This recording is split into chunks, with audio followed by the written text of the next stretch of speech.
से गई हैं जैसे तो मेरा मायका ही चला गया। भाई तो अपने काम में इतना बिजी रहता है, कभी पता नहीं उसे मेरी याद आती भी होगी या नहीं। और भाभी ने तो एक बार भी फोन करके नहीं कहा कि इस बार राखी पर आ जाना। अब आप ही बताओ मैं कैसे चली जाऊं अपने मायके बिना बुलाए। सबको कहते सुनती थी कि माँ के बिना कैसा मायका, लेकिन जब अपने ऊपर बीत रही है ना तब पता चल रहा है जो दुनिया कहती थी कि माँ बिना मायका नहीं होता वो सच्ची कहती थी। भाई को तो कभी लगता ही नहीं कि मेरी बहन भी है। मम्मी के जाने के बाद भाभी ने एक बार भी फोन कर नहीं पूछा कि दीदी आप ठीक हो या नहीं। सुन आरती बहू, तुझे ऐसे उदास होने की जरूरत नहीं है।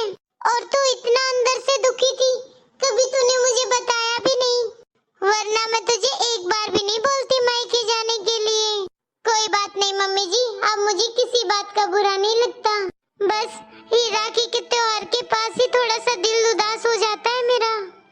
पता नहीं आरती कैसा जमाना आ गया है, सारे रिश्ते हम चुनते हैं लेकिन भाई बहन का रिश्ता तो भगवान चुनकर भेजता है।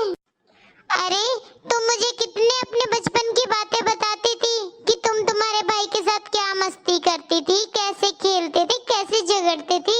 अब ऐसा क्या हो गया? बस मम्मी जी, बचपन की बातें बचपन में ही रह गई। अब तो मेरे भाई को ये भी याद नहीं शायद कि उसकी कोई बहन भी है। मैं तो कहती हूँ एक बार अपने भाई से बात करो, शायद कोई गलत फहमी हो वो भी दूर हो जाए।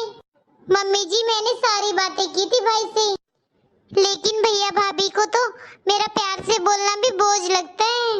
उनको लगता है मैं उनसे प्यार से बात करती हूँ ना तो किसी न किसी चीज की जरूरत के लिए ही बात करती हूँ, और जब मैं मायके जाती हूँ तो कुछ ना कुछ लेने के लिए आती हूँ उनके पास। अब आप ही बताओ मम्मी जी, आप मुझे किसी चीज के लिए कोई कमी छोड़ते हो क्या जो मैं उनके पास कुछ लेने के लिए जाऊं? आप कहते हो ना कि मैं मायके नहीं जाती, मायके जाने का जब दिल करे ना मम्मी जी, जब उधर कोई मुझसे प्यार से बात करे।